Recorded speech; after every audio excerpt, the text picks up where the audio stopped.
Niger, examen de conscience, c'est le titre de l'ouvrage publié par notre compatriote Amadou Adamou Bachir, dit Maître Bachir, aux éditions Poussou en France.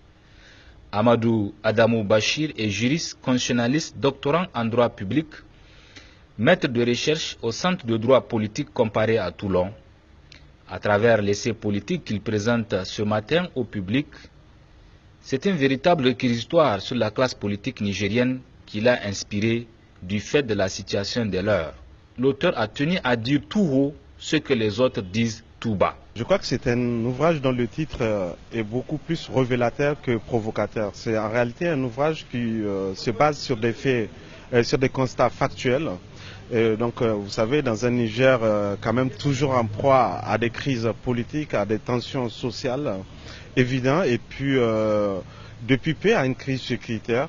Et on a comme l'impression que les Nigériens, en fait, de leur ensemble, je pense parfois sont tombés dans un certain fatalisme qui puisse en fait se dire qu'il y a des hommes qui sont faits pour faire le travail à leur place. Et donc en ce sens, je crois qu'il fallait qu'on installe un débat citoyen. Un débat citoyen qui puisse permettre de rétablir, sinon de créer un pacte républicain qui permet justement aux Nigériens de pouvoir en toute liberté et dans le respect des différences d'opinion, de s'exprimer sur des questions d'intérêt général et des questions qui intéressent d'ailleurs la vie de la nation. Parce qu'aujourd'hui, quand on voit, c'est que le Nigérien, surtout la politique en fait, c'est que la politique installe dans le commun des Nigériens, je pense que nous irons vers un foyer de division sociale. Donc en cela, je préférais interpeller les Nigériens pour renouer en fait les rapports avec la patrie permettant un sursaut national autour d'une construction nationale.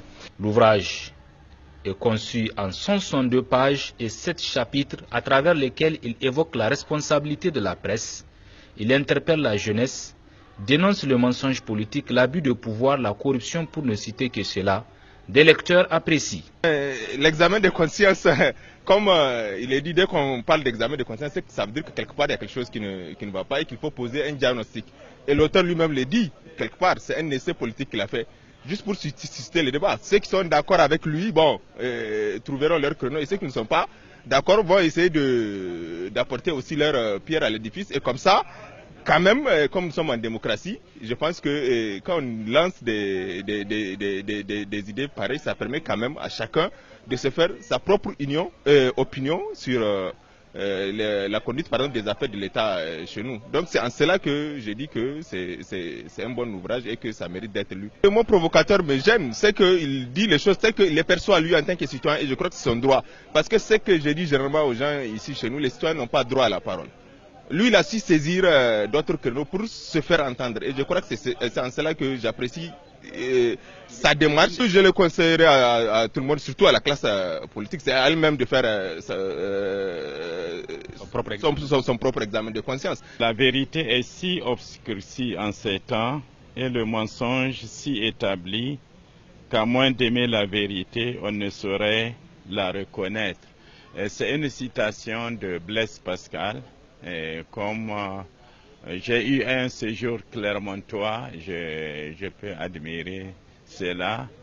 Et je vais le lire et je vais lui envoyer mes observations. Un examen de conscience, pour moi, on a la libre conscience et le libre arbitre nous amène à avoir une conscience assez libérée. J'avoue, je ne l'ai pas lu pour vous dire toute la vérité. Tout examen est une évaluation. Je prends mon côté enseignant professionnel, la déformation professionnelle.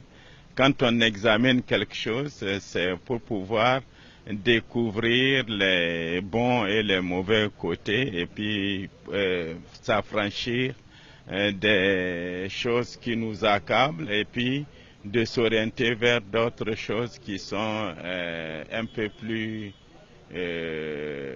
correctes pour l'avenir du pays. Niger, examen de conscience est un ouvrage à lire absolument. À l'élite intellectuelle politique de s'en saisir à travers cet essai politique afin qu'il y ait un véritable changement.